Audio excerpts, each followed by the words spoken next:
The way we experience relationships as adults is wired into us early in our formative years. Long before you ever went on your first date, or before your first crush, before you even understood what romance was, the people who raised you, how they loved you or how they neglected you, how they made you feel safe or abandoned or criticized, all of that shaped the way you experience connection now as an adult. And the biggest mindfuck is that we're drawn to what feels familiar, not what's healthy. Welcome to Beyond Success, the podcast for high achievers seeking deeper meaning, fulfillment, and purpose. Now, here's your host, world-renowned leadership coach and therapist, Tian, Ph.D. Most people struggling with attraction or dating don't realize they're trapped in a cycle they don't even see. They think if they just find the right person, crack the code, or improve themselves enough, then everything will finally click. They'll finally feel loved, desired, secure. But it doesn't work like that, because attraction struggles aren't about luck, strategy, or even personal improvement. They come from deep patterns running in the background, shaping your choices, your attractiveness, and how you show up in relationships, without you even realizing it. Until you start breaking down those patterns, you'll keep repeating the same frustrations, the same heartbreaks, the same invisible walls that keep you from real confidence and connection. That's what this episode is about. This isn't some surface-level self-help. We're going deep into the parts of your mind that have been holding you back your whole life, into the actual process of healing and transformation. Because when you actually go through this process, when you finally stop running from yourself and start integrating the parts of you that have been sabotaging your relationships, then your whole experience of life changes. Attraction becomes natural. Confidence stops feeling like an act. Relationships stop being a battle for power or validation and start feeling real. But let's be clear, if you don't do this work, you will keep living out the same patterns. We covered this in the last 2 episodes. We looked at how so many people project their insecurities onto dating and relationships, externalizing the problem instead of facing the parts of themselves that need healing. We broke down the grandiosity shame cycle that keeps people stuck, swinging between moments of power and moments of collapse. We exposed how unresolved wounds from childhood get played out in adult relationships, leading to endless cycles of attraction, rejection, and emotional dysfunction. If you keep ignoring these patterns, they will keep running your life. If you keep chasing validation instead of healing the parts of you that still feel unworthy, then no amount of dating success will ever feel like enough. You'll either burn yourself out chasing the next high or withdraw completely, telling yourself relationships just don't work for you. Or worse, you'll settle. You'll accept something that doesn't truly fulfill you because deep down, parts of you don't believe you deserve any better. But there's another way, and that's what we're diving into today. The process of reintegrating the lost parts of yourself, healing the wounds that have been driving your attraction struggles, and stepping into the kind of confidence that doesn't come from performance or validation, but from being whole. I'm Tian, and for almost the past 2 decades, I've been helping hundreds of thousands of people from over 87 countries attain success, fulfillment, and happiness in their personal and professional lives. And in this episode, I've got 3 main points, and the first point is owning your shadow. A lot of people struggle with attraction and dating not because they lack skills or because the dating market is rigged, but because they refuse to face what's really running the show. They think the problem is external, dating apps, social media, hypergamy, chads, or whatever excuse feels most convenient to them. But that's all just a distraction. Because the real issue isn't out there, it's inside. Jungian psychology tells us that the parts of ourselves that we suppress, the fears we ignore, the insecurities that we deny, the anger we pretend isn't there, they don't just go away. They live in the unconscious. And worse, they control us from the background. This is what Carl Jung called the shadow. The shadow is everything about you that you've rejected, buried, or decided is too painful to deal with. And when you don't own your shadow, it owns you. It leaks into your thoughts, your emotions, and especially your relationships. Let's make this real. I had a client, let's call him Andrew, and on paper, he seemed to have it all together. He had a great career, he was in great shape physically, he was a smart guy, but his dating life was a big mess. The women he liked ghosted him constantly. He struggled to get past their first few dates, and the ones who did stick around never seemed to take him seriously. And his explanation was that women only want guys with more status than me. Or they just go for the hottest guy in the room. Or dating is just a numbers game. It's all rigged anyway. Now, was any of this technically false? Not exactly. Some women do chase status. Some prioritize looks. But that wasn't why Andrew was failing. Andrew's real problem was that he was projecting his own deepest fears onto them and onto the dating world at large. When we dug deeper into it, he admitted that he never felt like he was enough, not just in dating, but in many areas of life. He had spent his entire life feeling like he had to prove his value to be worthy of attention, or admiration, or connection. And that's why he was obsessed with optimizing his life. Get a better job, better physique, better social status. But no matter how much he improved himself, he never actually felt better for very long. Because deep down, he believed he was only valuable as what he could offer.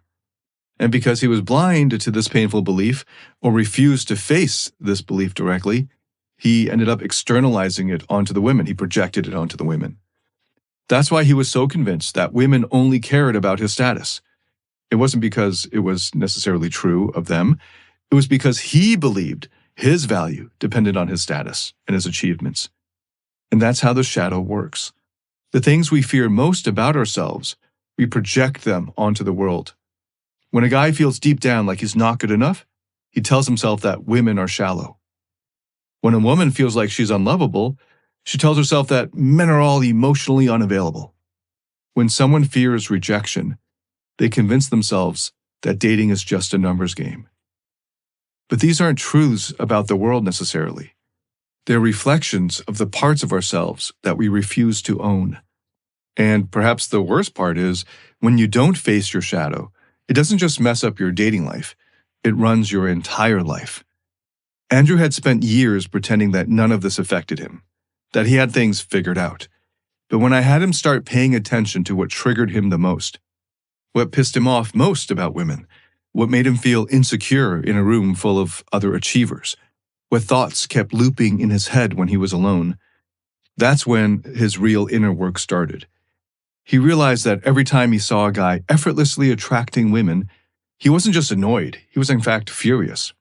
Not because those guys were better than him, but because they represented something that he had rejected in himself, his ability to be loved for who he was, not for what he could achieve.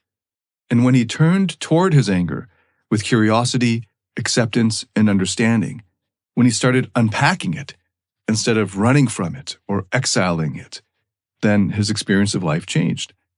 Because once you own your shadow, once you face the fears, insecurities, and hidden desires you've been avoiding, they begin to stop controlling you. They trust you more and relax back. Andrew didn't need better dating strategies.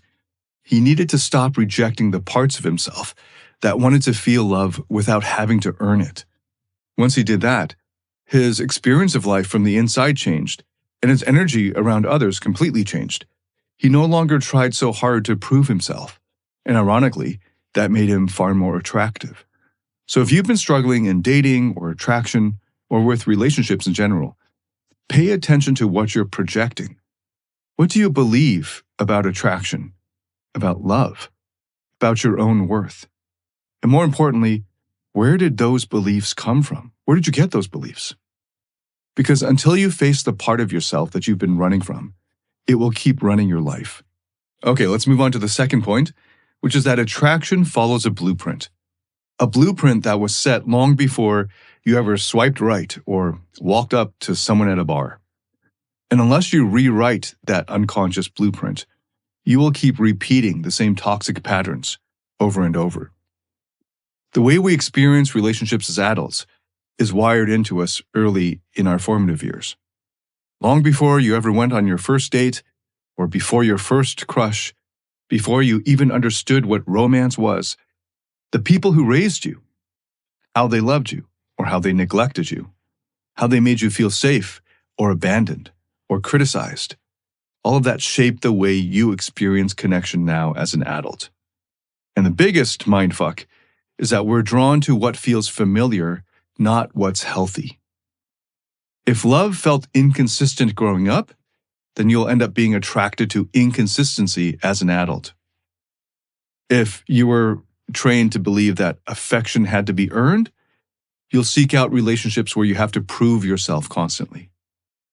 If you felt unseen as a kid, you'll find yourself drawn to people who ignore you.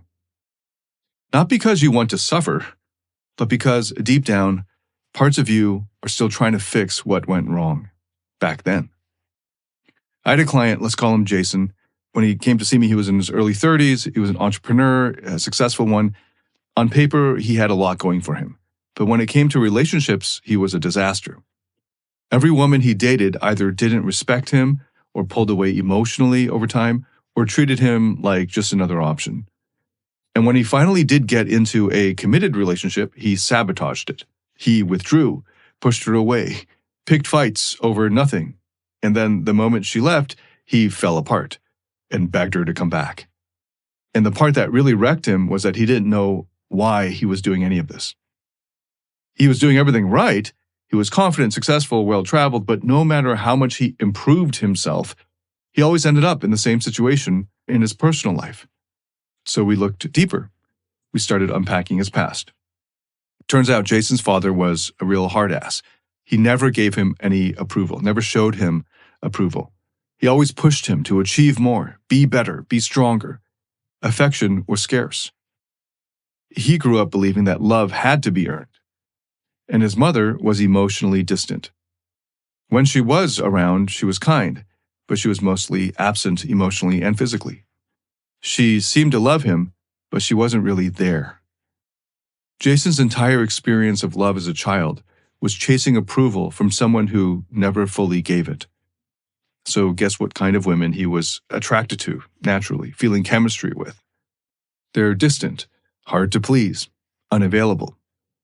And whenever he did meet a woman who actually treated him well, who was open and warm and emotionally available, he would quickly lose interest. He told himself she's boring, that there was no spark. But in reality, his nervous system didn't know how to handle love that came freely. That's how deep this unconscious blueprint of his ran. These blueprints don't just shape your attraction, it shapes what you think is attractive. This is why so many people sabotage what seem like healthy relationships. If love always felt uncertain, then safe love feels wrong.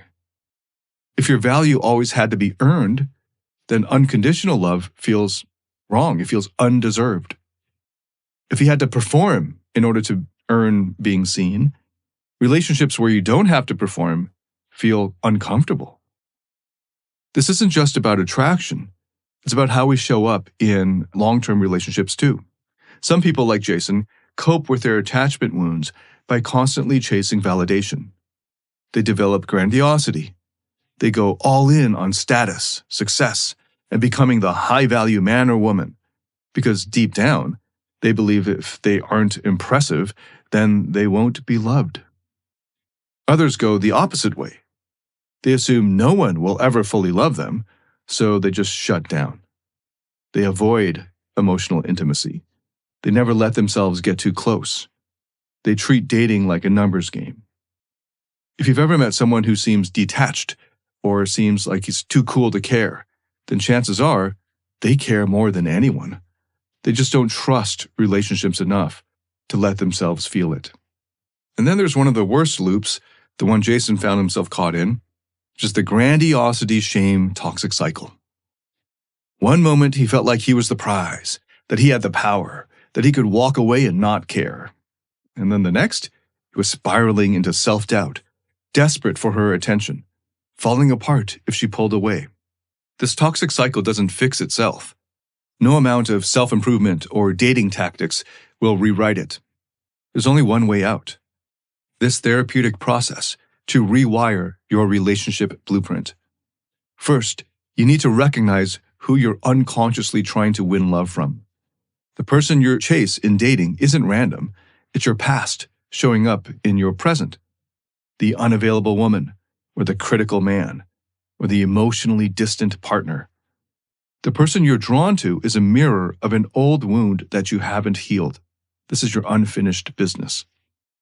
Second, you need to stop performing and start actually connecting. Jason's biggest breakthrough that he could see immediately wasn't when he learned some new dating technique.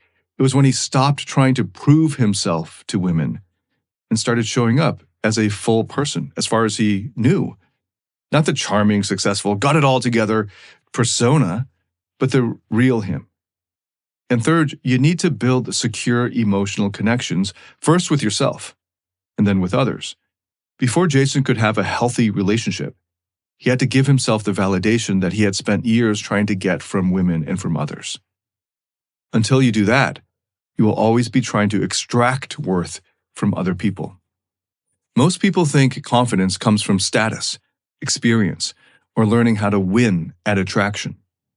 But real confidence, the kind that lasts, comes from knowing that you don't have to chase anyone in order to be worthy of love. Jason finally broke the pattern. He started choosing partners who actually valued him. He stopped pushing away women who showed up for him emotionally. And when he met his now girlfriend, he wasn't playing a role. He was just being himself. If you don't rewrite your unconscious blueprint, then you'll keep running the same toxic program, the same attraction patterns, the same emotional highs and lows, the same frustration over and over again. Many high achievers struggle when it comes to managing their emotions or navigating their relationships, and they hit a wall when it comes to emotional mastery. Maybe you've noticed that stress, frustration, or anger is seeping into your personal or professional life, or you feel disconnected from those you care about. That's where David Tian's Emotional Mastery Program comes in.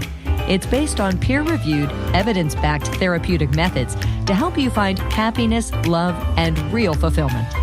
Learn how to break free from the emotional roller coaster and start thriving in every area of your life. You can find out more at davidtianphd.com/emotional mastery. That's DAVIDTIANPhD.com/emotional mastery. Let's move now to the third and final point. By now, you've probably noticed something. The struggles people face in dating and attraction, like feeling stuck, rejected, unworthy, they aren't actually about dating and attraction. They're about the unresolved issues and burdened parts of themselves that keep running the same old patterns. You can break down your shadow. You can start rewriting your relationship blueprint. But until you go through the deepest level of healing, until you stop outsourcing your confidence to external validation, you'll always be looking for something outside of you to make you feel whole. So this last step is about finally stopping that cycle. Internal Family Systems Therapy, or IFS therapy, gives us a scientifically validated way to heal from the inside out, to stop performing confidence and actually become it. Because attraction problems aren't about being good enough. They come from parts of you that are working overtime to shield you from some deeper pain. Most people struggling in dating and attraction aren't even showing up as their true selves. They think they are, but they're actually acting from protector parts. These are the parts of us that step in to make sure that we never feel the kind of rejection, abandonment, or humiliation that we once felt before in our formative years. Maybe your protector is like the performer, the version of you that's always playing a role, trying to be charismatic, impressive, desirable. Or maybe it's the high-status guy, the version of you that's cold, controlled, emotionally untouchable, convinced that feelings make you weak. Or maybe it's the detached observer, the part that sits back, never fully engaging, analyzing every situation from a safe distance like you're watching it from behind a glass. These parts have been working hard, too hard. They've been carrying the weight of protecting you from pain for so long that you probably don't even know who you are without them. And that's why no amount of self-improvement ever feels like enough, because these parts weren't meant to run your life. They were never supposed to be in control. The real you, the true you, the unburdened you, that core of you is naturally confident, naturally attractive, naturally at ease in relationships. But the only way to get there is to heal the wounds that your protector parts have been trying to cover up. Let's give an illustration of this. I had a client, we'll call him Matt. Early 40s, incredibly successful, has his own business, takes care of himself, had plenty of dating experience by the time he met me. But despite all of that, he never felt secure in relationships. Even when things were going well, he was always bracing for the moment when the woman would pull away or lose interest or leave. And when that happened, because eventually it always did, he either shut down completely or spiraled into anxiety. Sometimes he told himself he didn't care. Other times he found himself desperate to get her back. Sometimes he'd oscillate between the two in a single session. Either way, it wrecked him emotionally. On the surface, it didn't make sense, right? He was attractive, successful, self-aware. He had done therapy plenty of times before he met me. He had read a lot of books about therapy and self-help. But when we started working together, we uncovered something much deeper.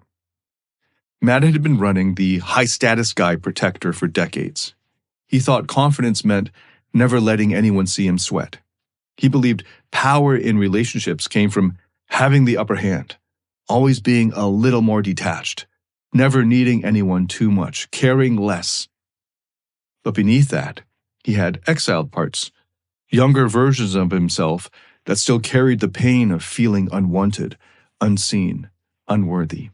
When we traced it back, it all started with his father, a man who rarely showed affection, rarely gave praise, and whose love always came with conditions. Matt learned early on that needing love was dangerous, that if he ever showed how much he cared, how much he really cared, then he would be rejected. So he built a protector part that made sure he never had to feel that pain again. And it worked, at least for a while. He became successful. He became respected. Women were drawn to his confidence, to his outer confidence. But no matter how many women he dated, he never actually felt safe. Definitely not safe enough to let himself love. Because love isn't about control. It's about presence, and presence requires vulnerability, and it's about connection. So we worked through the process of unburdening. So first, we recognized and appreciated his protector part. Instead of trying to shut it down or bypass it, we thanked it, because it had spent decades working to keep him safe. It wasn't the enemy. It was just stuck in a job it was never meant to do forever. Then we started cultivating more self-energy in Matt, the real Matt, the true self, the core of him that was calm, confident, connected, not because of external success, but because he was finally starting to trust himself. Once he was able to get more and more self-energy activated and online and available and accessible to his system, we were able to build trust with this protector part so that the protector part would be able to step back, relax back. And for the first time, Matt wasn't clinging to the idea that he had to be untouchable in order to be respected. He started feeling his emotions without fear. That's when we moved on to the most delicate step, to unburden his exiled part. So he connected with a younger version of himself, a much younger version, a kid who just wanted to be loved for who he was, not for what he could accomplish or perform. And instead of rejecting that part, he gave it what it had been missing for decades. He released the belief that love had to be earned, that vulnerability was weakness, that being open would lead to pain. And once that happened, his protectors that were arranged around this kid stopped having to work overtime. And the high-status guy, he didn't disappear, he just shifted into a more natural role for him as a protector. Instead of being a wall between Matt and his emotions, he stepped into true confidence, grounded, secure, unshaken. And in his relationships, things really changed. He stopped feeling like he had to manage attraction. He stopped getting anxious if a woman seemed to pull away. He started showing up fully, without fear, and without having to play games. The irony was that was when he became more attractive than he'd ever been. Not because he was trying to be, but because he didn't need to prove anything to anyone else anymore. Okay, so what was the process? Here's the process. First, you recognize the parts of you that have been running the show. These are going to be protector parts. The ones trying to protect you, the ones that have been working way too hard. Then you strengthen your access to yourself, the core of you that doesn't need validation in order to be fulfilled or whole. Once you do that, you can start building trust with your protector parts so they can begin to step back and stop running your life, which they don't really even enjoy that much. And then you finally face the exiled parts, the younger, wounded versions of yourself that have been carrying your deepest fears. And these are the ones that your protector parts have been protecting. And instead of ignoring them or exiling them, you turn towards them, give them your understanding and compassion, and you begin to heal them. And this is a delicate process. I highly recommend that you get professional guidance through this. And once those wounds are released, then your whole experience of life shifts. Your confidence stops being about performance. Attraction becomes effortless. It's just natural. Love stops being a battlefield. Because you're no longer looking for something outside of you to fill the gaps inside you.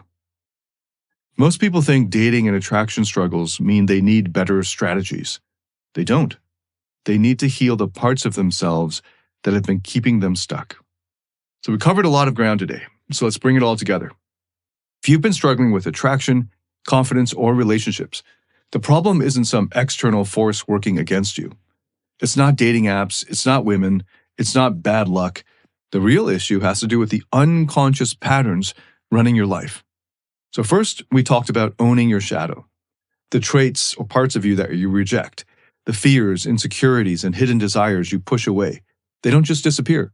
They control you from the shadows, from the background, shaping your choices, unconsciously sabotaging your relationships, and keeping you stuck in cycles of frustration.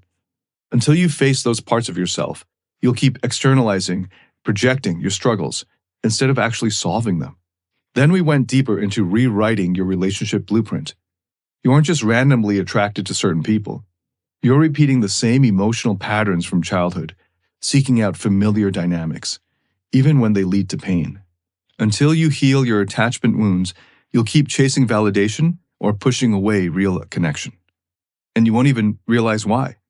Finally, we broke down the process of unburdening your past and stepping into your true confidence. Most people struggling in dating and attraction aren't operating from their real, grounded, secure self. They're acting from protector parts, roles they've played for so long that they don't even know who they are without them. The real work isn't about performing better. It's about integrating those parts, healing your deepest wounds, and accessing the natural confidence, presence, and power that has been there all along. This is the process I guide people through inside my live coaching programs. If you're ready to finally break these patterns for good, to stop chasing attraction and start naturally embodying it, I'll be guiding people through each step by step, in my programs. The alternative is to keep running the same loops, keep getting in your own way, keep watching yourself sabotage connection, or settle for relationships that never quite feel right. Keep outsourcing your self-worth to the next date, the next win, the next fleeting moment of validation. Or you could invest in yourself. Finally break free from the cycles keeping you stuck and step into a life where confidence isn't a performance. It's just who you are. Where relationships feel natural and fulfilling instead of exhausting and uncertain. Where love isn't something you have to earn, but something that flows freely from you and that you can actually trust. That's the choice in front of you. I hope you make the right one. Thank you so much for listening. If this has helped you in any way, please share it with anyone else that you think could benefit from it. If you liked it, hit a like or give it a good review on whatever platform you're listening to this on. And if you have any comments, any feedback whatsoever, please leave a comment or send me an email or message. I'd love to get your feedback. I look forward to welcoming you to the next episode. Until then, David Tian, signing out.